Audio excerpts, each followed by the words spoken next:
ایک دوست تھے میرے پاس، مٹھائی لائے بیٹے کے پیدا ہونے پر. میں نے کہا اللہ آپ کے لیے مبارک کرے بچے کا آنا. کہنے لگے 4 من مٹھائی بانٹی ہے. اس کے دادے کو اللہ نے وسعت دیا تو وہ اتنا خوش ہے، کہتا ہے ابھی اور بانٹنی. میں نے اس کے کان میں کہا، میں نے کہا کوئی 2 نفل بھی پڑھے. کہنے لگا آپ نے اچھی توجہ دلائی ہے، پڑھوں گا. تو میں نے کہا پتر تو رب نے دیا، سجدہ کیا ہی نہیں، ادھر توجہ ہی نہیں کی. اصل جو حق تھا او بھائی مقام شکر پہ کب آؤ؟ کب وہ وقت آئے گا جب ہم کہیں گے کہ ہمارے اوپر رب کا بڑا انعام اور احسان ہے؟ خوش ہونا، خوش رہنا، طبعاً مزاج میں خوشی رکھنا یہ مسلمان کے لیے ضروری ہے. میرے نبی پاک علیہ السلام کے صحابہ سخت وقتوں میں بھی خوش رہتے تھے. بڑی مشکل جنگ تھی خندق والی جنگ. پوری دنیا کا کفر اکٹھا ہو کے اسلام پر حملہ آور تھا.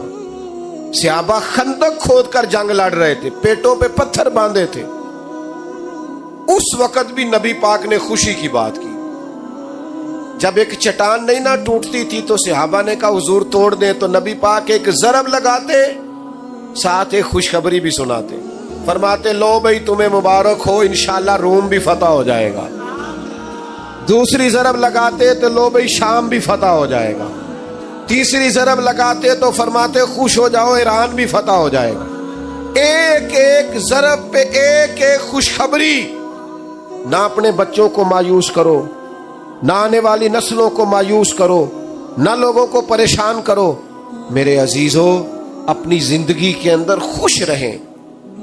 اور سب سے بڑی نعمت ہمارے پاس یہ ہے کہ ہمارے سینے میں ایمان ہے اور ہم مدینے والے رسول کے غلام ہیں. سب سے بڑی خوشی حضور کی تشریف آوری کی خوشی.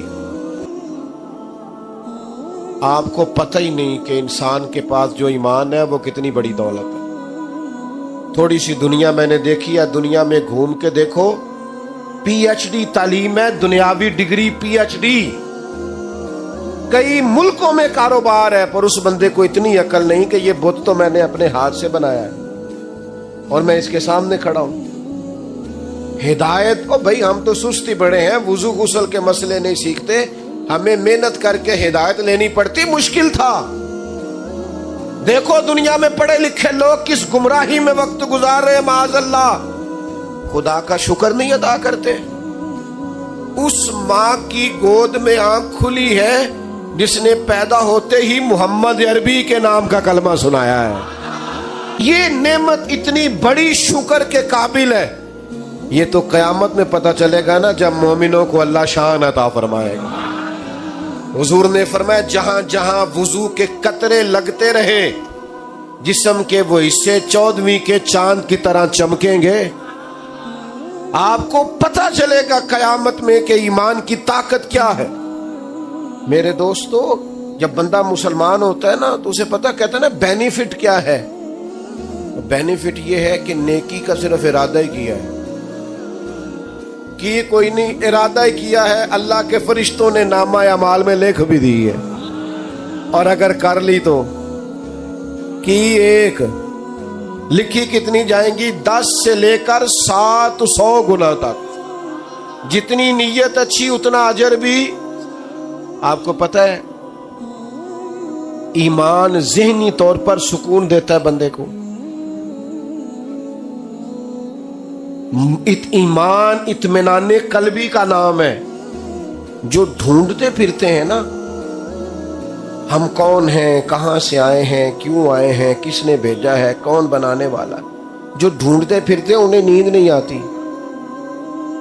اگر کبھی اللہ توفیق دے اور موبائلوں سے فرصت ملے تو حضرت سلمان فارسی کی زندگی کو پڑھ کے دیکھنا.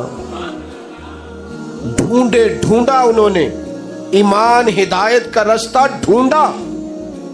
اگر انسان کو عقیدے نہ ملے، معرفت الہی نہ ملے، توحید باری تعالیٰ نہ ملے، اسے پتہ ہی نہ ہو کہاں سے آیا ہوں، کیوں آیا ہوں، کس نے بھیجا ہے، تو زندگی کا سارا آنا جانا بے مقصد ہو جائے. یہ جو لوگ